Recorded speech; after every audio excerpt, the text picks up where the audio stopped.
tutumulidde tubadde tukolinga upon ebitongole ebimu ebisobola okutuyambako okukwatanyizako amasomero. By the way, mwenna abali ewaka olina essomero liwasomeramu. Ate twandyagadde okulaba amasomero gaffe nga gaddamu ku mitindo gye twasomeramu. Njagala buli omu adde mu ssomero lyasomeramu. Dda ku ssomero liwasomeramu ogenda omakinga sure abaana balina ebidomola bye banaabiramu. Kubanga bano ba OB bo, ba OG bo, baba wonna wasomera. Wakirugulayo ekidomola kya lita 2 ekya liquid soap. Oba gulayo ko ekidomola kya lita bime tankers ez'amazzi. Yes. Mugenda tuyambeko amasomero. Let's take social responsibility. Watuwumulidde mbadde ngenda kubuuza. Bitongolo ki abantu bye basobola okulookinga up for? Okumakinga sure nti project eno keep students safe in school going on successfully. Okay, kati abantu bensinga okwebaza bataddeyo omwoyo ogw'amaanyi ate bambi. They are the students abo, Uganda National Students Association. Amazing. Anti bulijjo babuuza ekyo ekitongole wakikola ki baali bagamba ffe baatugamba nga luli mwe you fuel strikes bichi naye nze omwaka ogwange teri ssomero lya striking mu district yange. That is the amazing part. Naye twagala tulage nti abaana bano they are not all about pulling strikes or forcing strikes. So that these are our future adults, by the way. They are. Kati, first of all, tubebaza nti bekolamu omulimu bo nga ba guild presidents national wide. Ne bajja ne bakola ki ne ba leading a campaign eno. Era mu kugileadinga they went ahead and wrote in proposals to train nursing assistants, to train abatalina mirimu abasawo abafuna emirimu nga tebannaba kumala like tebannaba kubeera employed. Then ne bagenda ne masomero agamu waliwo mild care ku gundi kuki ku Maldmay ne babeerawo ne some Medicare is in Mengo. Medicare eri wano Mengo. They've attended different schools. Kati nga baagala okuyigiriza abo abaana ba students abasoma obusawo basobole okubeera nga bayiga okutestinga.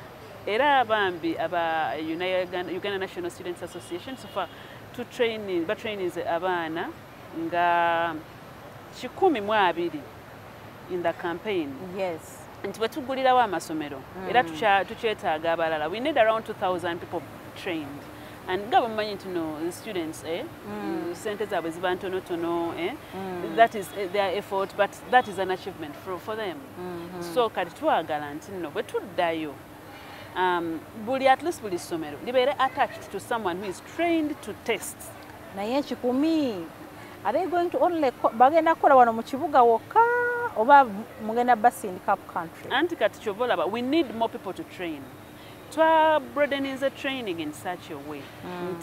School nurses have to come for that training. That training to know how to go about rapid testing or simba wakati awo kyenjagala obuulire abantu babuulire wawo baba ani gwe baba contacting kubanga ba head teachers nkimanyi balaba. And we are going to share this information on our social media accounts. Baba noonye. Because they badly need that. So bakube simu ojajiba yes. Okay. Kakati twagala buli ssomero okugulawo nga tulina a trained assistant ayamba kuki ku masawo. Meaning twetaaga aba training babala baki bangi. That's why we are calling upon abasawo abatalina mirimu ne bana abaana ba students. Twagala nga case bwe banga tetegerekeka. A school is attached to a trained personnel in terms of testing. Or you adduke mangu ssomero eryo ate atwala report mu ministry oba eddwaliro ekkulu ku kitundu. Eddwaliro ekkulu eryo ku kitundu tulina St. John's ambulance on board. I'm happy that the Salam Charity is also coming up to solicit ambulances. Kati ezo ambulances zigenda kutuyamba nti omwana we baleeta report nti ono ali bw'ati. Actually even school vans can keep fetching children to the nearest hospitals. And so twagala training those people, twagala to kwate COVID the new normal to a level to mufunze to a new normal. Ngabola abantu tubeera ne HIV gatusobola okwegemesa gatusobola okumwetestinga ngabola abantu tusobola okubeera ne HCG test ezikebera embuto. That can be done in simple way. So twagala COVID tumuteeke kweyo level kubanga okumonitoringa treatment tubeera tulina okuba nga tukoze eki nga tutestinze. So we are calling upon the Ministry of Education to avail kits in every school, a certain type of kits in every school. And it should be rapid testing at a certain time, every after 2 weeks, every after 3 weeks. That involvement, active involvement with schools. Obadde obuuza nti tutegese tutya oba na bitongole ki bye tupartnerinze nabyo. Bwe baali batandika aba students, they actually launched that program some 3 weeks back, and it was all over. They launched a press conference and they made their press release. Among the people they called upon Mwalimba Mothers Union members, those ones to represent mothers, all mothers at home, to campaign for the reason why children have to be in school. To our Fathers Union, we actually said, abana much as bafunye mbuto, male voices matter, because abafunisa abawala embuto basajja. We are calling upon men to champion this cause in Nawa Yugereko Nebasajja Bannawe. We talked about that. That's why we brought men on board, the Fathers Union. We brought the Scouts on board. Scouts is one of the organizations worldwide. Erimu buli somero ngate baddewo for it's really been there for the taste of time. Kati twagala n'aba scout nabo tugenda ba training kubanga buli mu scout at least aina basic knowledge about first aid. So those are good agents. So meaning even at primary level, because the scout aina mo that first aid thing asobola okutuyamba. So we have the scouts on board.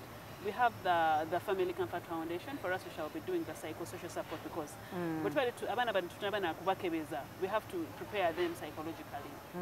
Then there are those who are losing out that we prepare them.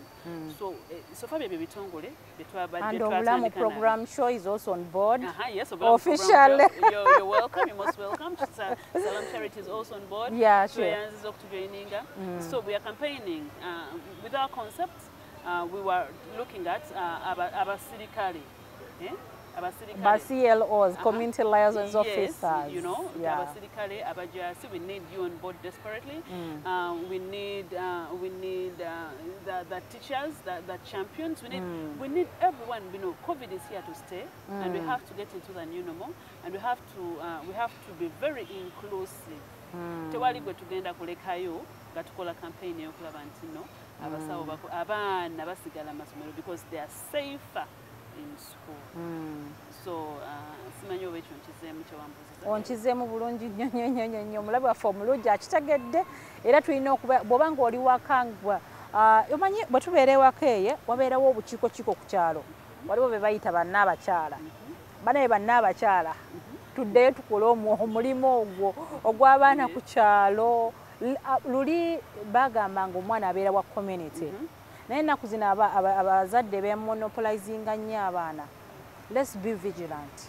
Ndowooza ye appeal gye nsobola okuwa abantu abali ewaka abatulaba. Let's take up responsibility nga community. Tulabe tumaking sure mbu abaana baffe bali safe.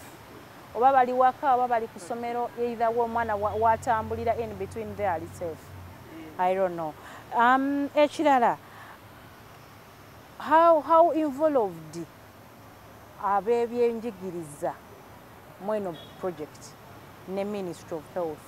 Kati still week eri waliwo program yali ekulembeddwa Madam Zauja ali kakiiko k'ab'enjigiriza Mbogo schools. Yeah. To educate teachers on how they are going to go about this, and people participated very well. So abasomesa abamu bali aware. Though in these few weeks we still need campaigns to go on in that specific abasomesa bonna baberenga bali more involved. Here we are planning to go through the school, for example, the Uganda National Primary Teachers Association. We need their president on board. Tugenda koyesa ogundi ezo such clusters. UNATO. We shall use UNATO.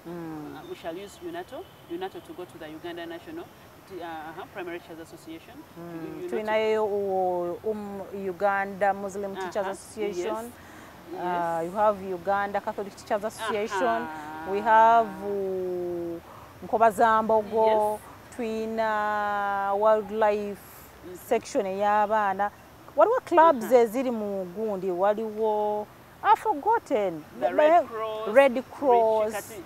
We have very many clubs in schools. Waliwo regional like universities bayina abaana like they group themselves nga nkubaza mbogo waliwo KISA Kitara Students Association abo baveyo ebunyoro Mosa Mango All Students Association. Yeah, sure. I think there are very many. Is it Macorian? Baliwo basimaka bachabo. Let's use our associations. Honestly, waliwo bani Kabasco bachi associations zino zona. It's high time I think we woke up. Waliwo the Mwiri, Budonian, St. Rollins schools. So I think let's work up people. Let's work with associations like that. Yes, we shall achieve what we want. With that team spirit of our schools, I'm a Mengonian. I'm calling upon my Mengo people to join the cause. But because moto ya mwerichi? Akwana chirayo. Moto yonga wajikwata nnyo. Neddo tirochogera. Okay, so we are calling upon tukodezo clusters. Then twataga sente OBs and OGs, please. Mwongere sente mu masomero gamwe. Balekera okukola boat cruise bazize ku somero. You know, mwongere ko sente mu masomero gamwe.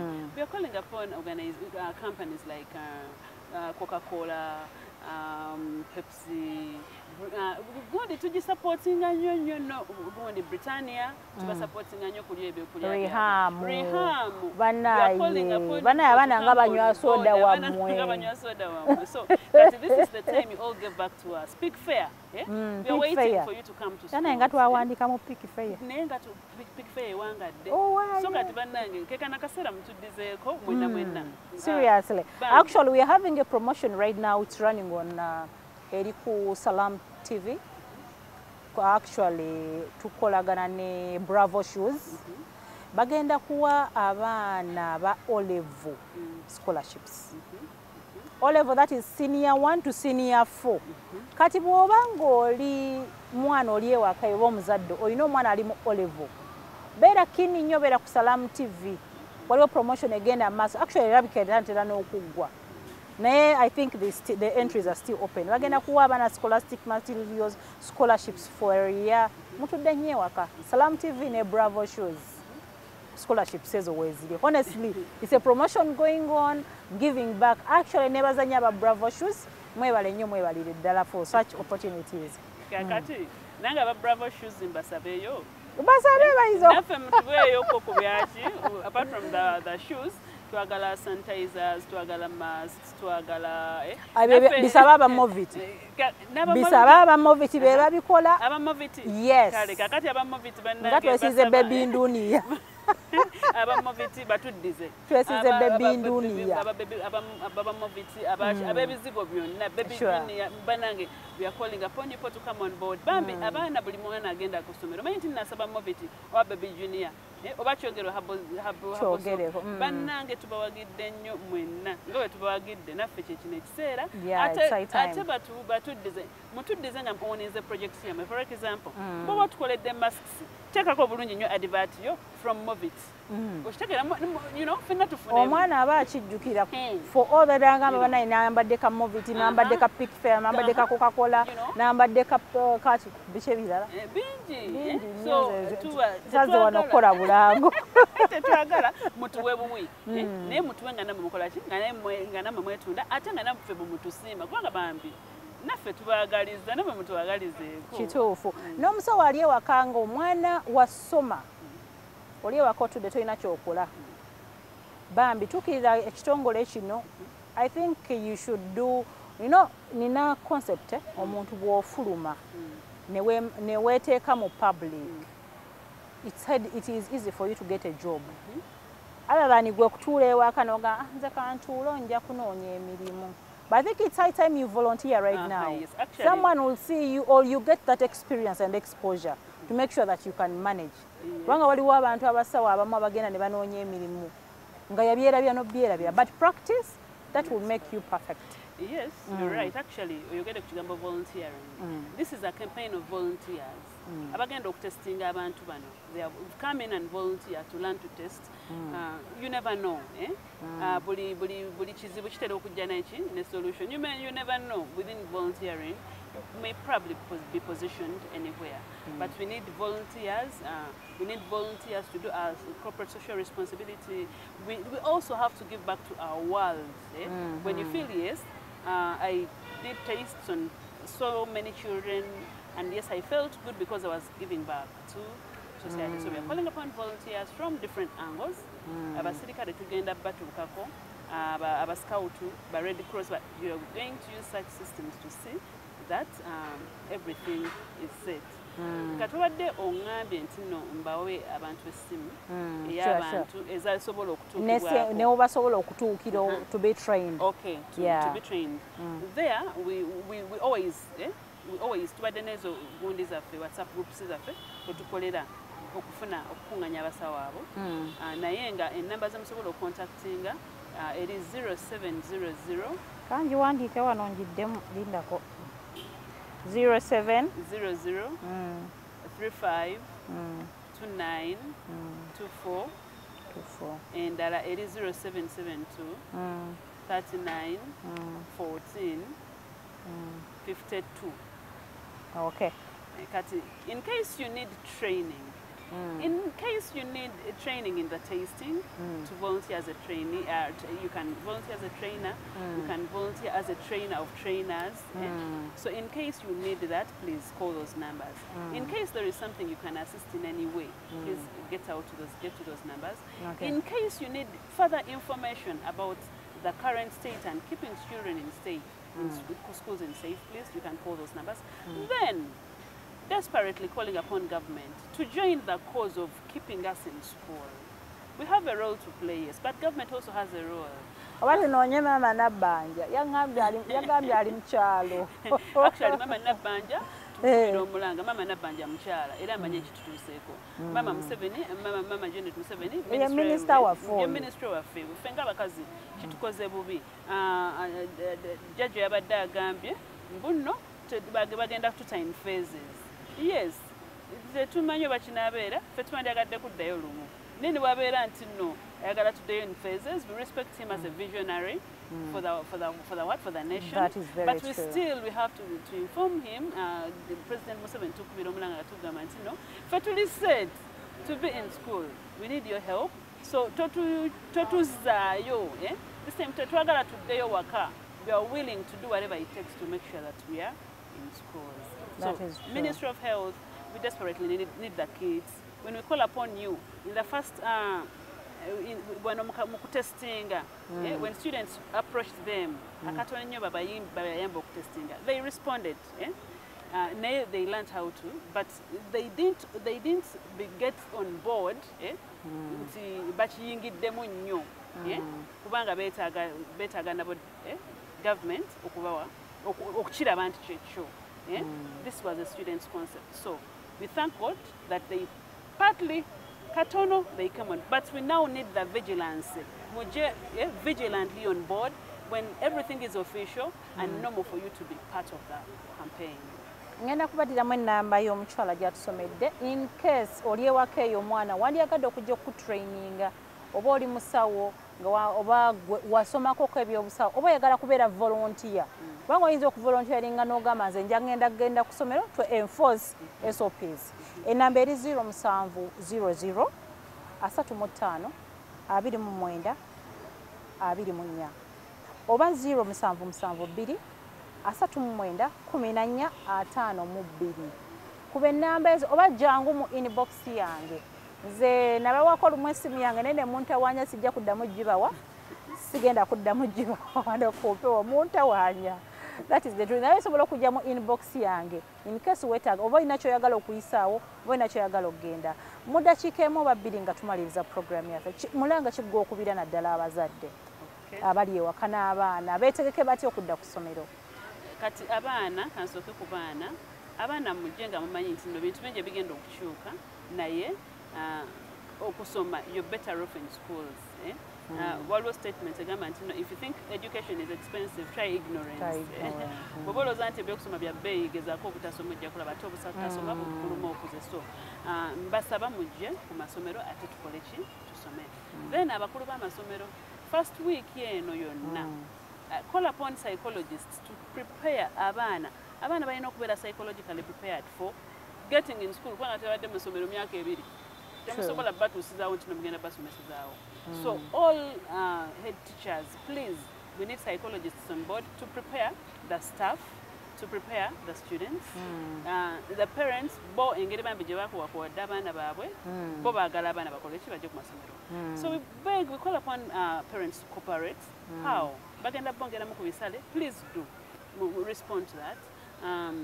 Nekirala masks mubeere nga muzirina muzireete beere nambemu packaging bagala packaging omwana osobola omusibirira akadomola kaka sanitizer. Yes, well and good kajenako. So parents, you also have a role to play. Mukole ekyammwe n'ebigambo ebyo ebitono. Thank you for always responding. Omulabe waffe omulungi tubadde ne Madam Aaron, tubadde preparing abaana baffe bazze batya ku ssomero. Ngenda kukyazaayo abantu betuludde nga tetuwuliza. Noonya abantu ba straight talk. Era next week, week eddako yonna ngenda baleetera ba straight talk. Aba straight talk baalagawa batubuulire luli baatuzangamuko kumanya naye kati basirise. Ngenda baleetera wano anytime ngenda kuleetera ba straight talk. Naye gwali ewaka ky'oba osooka okupakinga mu suitcase y'omwana yo ekiri eki masks.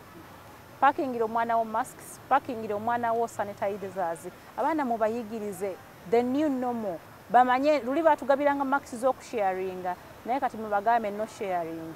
Abaana bayiga obukodo, especially when it comes to sharing. Nga bikopo biki babeereko bit shellfish balema okufuna obulwadde nga badda ku ssomero. Naye njagala kugamba munnanga ali ewaka bambi mask temuzeerabira.